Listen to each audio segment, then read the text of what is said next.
The path of least resistance is the way by which our manifestations come to us, and it takes the route which is most believable by our conscious and subconscious minds. For example, say you want a sweater, and you know that this sweater is for sale at a local shop.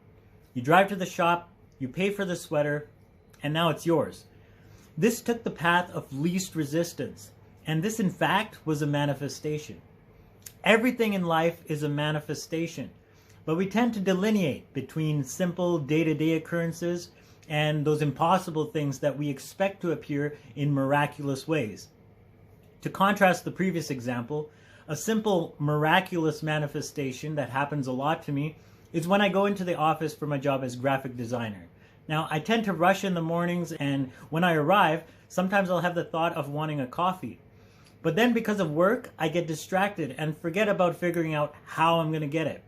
But then lo and behold, a client walks in with a coffee just for me.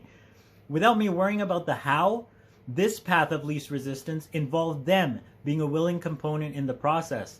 And they were impressed with the thought to bring me that coffee.